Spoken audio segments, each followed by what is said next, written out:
భూమి కోసం, ముక్తి కోసం, విముక్తి కోసం పోరాటం చేసినటువంటి ఇంద్రవెల్లి స్తూపం నిజంగా నరాన కూడా ఒక ఉత్తేజం కూడా వారు చేసినటువంటి త్యాగాన్ని ఒక పులకరింతలాగా ఉన్నది.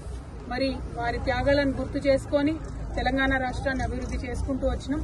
వారు ఏదైతే భూమి కోసం పోరాటం చేసిందో తెలంగాణ రాష్ట్రంలో కేసీఆర్ గారు ఈ మొత్తం యావత్ తెలంగాణ ప్రదేశంలో ఉండేటటువంటి గిరిజన ఆదివాసీ సోదరులందరికీ కూడా మరి భూమి మీద హక్కులు ఉండాలని చెప్పి 4.5 లక్షల ఎకరాలకు భూమి హక్కులు, అడవి హక్కులను 2.5 లక్షల ఎకరాల పైచిలకు ఆదివాసీ గిరిజనుల సోదరులకు ఇవ్వడం జరిగింది.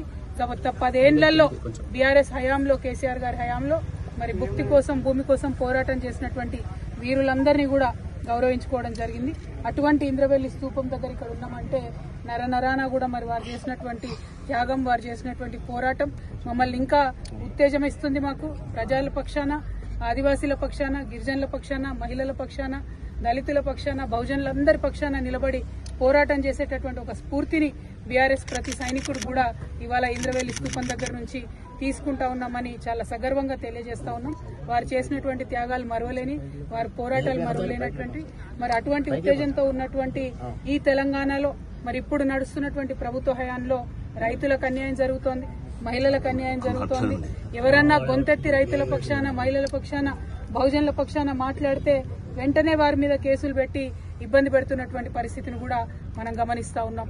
ఇవాళ మా వర్కింగ్ ప్రెసిడెంట్ గారు గౌరవనీయులు అన్న కేటీఆర్ అన్న గారి మీద కూడా మరి రకరకాల కేసులు పెట్టి ఏసీబీ పేరుతోని, ఇంకో దాని పేరుతోని వారు ఎట్లా కక్షపూరితమైన వ్యవహారం ఈ ప్రభుత్వం చేస్తుందో తెలంగాణ ప్రజలందరూ కూడా గమనిస్తా ఉన్నారు. మరి మీ ద్వారా, మీడియా మిత్రులందరి ద్వారా ఈ ఇంద్రవెల్లి స్తూపం దగ్గర నుంచి తెలంగాణ బిడ్డలందరూ కూడా తెలియజేస్తా ఉన్నాం. ఎట్లాంటి కేసులు పెట్టినా బీఆర్ఎస్ వాళ్ళం ఎవరం కూడా భయపడేది లేదు. ఖచ్చితంగా ప్రజల పక్షాన, ప్రజలకు రావాల్సిన హక్కుల కోసం మా వాణిని వినిపిస్తూనే ఉంటాం, మా పోరాటం కొనసాగిస్తూనే ఉంటాం. నిన్నటికి నిన్న ఈ ప్రభుత్వం మొదలు 15,000 ఇస్తాం ఎకరానికి రైతు భరోసా అని చెప్పి దాన్ని తగ్గించి 12,000 ఇస్తామని చెప్తే ఇవాళ బీఆర్ఎస్ పార్టీ పిలిపించింది.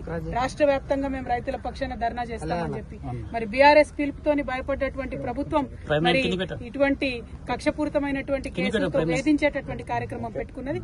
ఈ విషయాన్ని ప్రజలందరూ కూడా గమనిస్తా ఉన్నారు. ప్రజా కోర్టులో ఈ కాంగ్రెస్ ప్రభుత్వానికి శిక్ష తప్పదని కూడా ఇంద్రవెల్లి స్తూపం దగ్గర నుంచి మేము చాలా సగర్వంగా తెలియజేస్తా ఉన్నాం.